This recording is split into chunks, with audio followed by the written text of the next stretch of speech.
Assalamualaikum warahmatullahi ta'ala wabarakatuh. Alhamdulillahi rabbil alamin.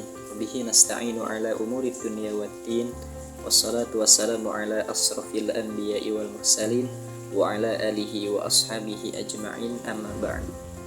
Pertama-tama marilah kita panjatkan puji serta syukur kita kehadirat Allah subhanahu wa ta'ala. Salawat beserta salam semoga tercurah limpahkan kepada Nabi kita tercinta, yakni Habibana wa Nabiyana Kanjeng Nabi Muhammad Sallallahu Alaihi Wasallam. Yang saya hormati Bapak Heru Nugraha MPD selaku dosen pengampu mata kuliah Ilmu Pendidikan Islam. Insya Allah pada kesempatan kali ini saya akan belajar mempresentasikan salah satu materi dari Ilmu Pendidikan Islam ini, yaitu mengenai pendidik dan peserta didik dalam perspektif Islam. Baik, yang pertama akan kita bahas mengenai definisi dari pendidik menurut perspektif Islam. Pertama, secara etimologi atau bahasa, pendidik adalah dikatakan sebagai mu'allim, artinya orang yang berilmu. Kemudian dikatakan juga sebagai mudarris, artinya orang yang memberikan pelajaran. Dan yang ketiga ialah murabbi, artinya orang yang mengurus. Selanjutnya, definisi secara terminologi ataupun istilah. Yang pertama, mu'allim. Mu'allim ialah orang yang menguasai ilmu, kemudian mampu mengembangkannya, mampu menjelaskan fungsi dalam kehidupan, menjelaskan dimensi teoritis praktisnya, kemudian mentransfer ilmu, juga mampu mengimplementasikan dalam kehidupan sehari-hari. Yang kedua ialah murabbi.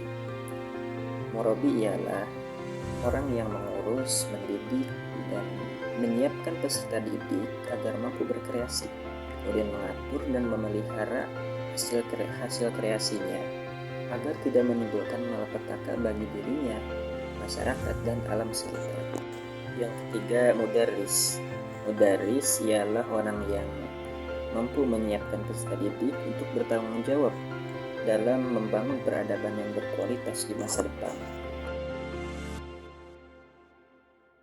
Selanjutnya ialah keutamaan pendidik.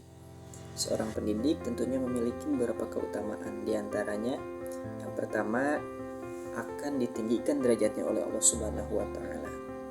Kemudian yang kedua, seorang pendidik akan memiliki pahala yang berkelanjutan ataupun amal jariah. Yang ketiga, seorang pendidik akan didoakan oleh makhluk yang ada di bumi, sebagaimana dijelaskan dalam suatu hadis. Rasulullah SAW bersabda, Allah Subhanahu wa Ta'ala, malaikat, kemudian penduduk bumi, bahkan semut akan memohonkan sholawat, memohonkan rahmat kepada seorang mu'allim ataupun seorang pendidik. Baik, selanjutnya yang akan kita bahas ialah definisi peserta didik. Pertama, secara etimologi, peserta didik dapat dikatakan sebagai tilmid, artinya orang yang belajar. Kedua, bisa dikatakan sebagai thalib, artinya orang yang mencari.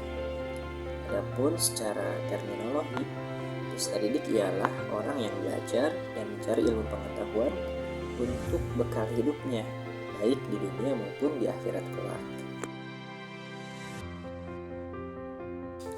Selanjutnya ialah tugas dan tanggung jawab peserta didik. Yang pertama, seorang peserta didik harus memiliki maksud dan tujuan dalam proses pembelajarannya untuk senantiasa mendekatkan diri kepada Allah Subhanahu wa Ta'ala. Yang kedua, seorang peserta didik harus bersungguh-sungguh dan tekun dalam proses belajarnya. Yang ketiga, seorang peserta didik harus menghormati, memuliakan, dan mengagungkan dirinya karena Allah. Yang keempat, seorang peserta didik harus mendahulukan salam apabila bertemu dengan guru. Kemudian tidak berjalan di depan guru, tidak menduduki tempat guru, tunduk dan patuh pada nasihat guru. Dan yang terakhir, seorang peserta didik tentunya harus meluangkan waktunya untuk mengulangi pembelajaran yang telah ia pelajari.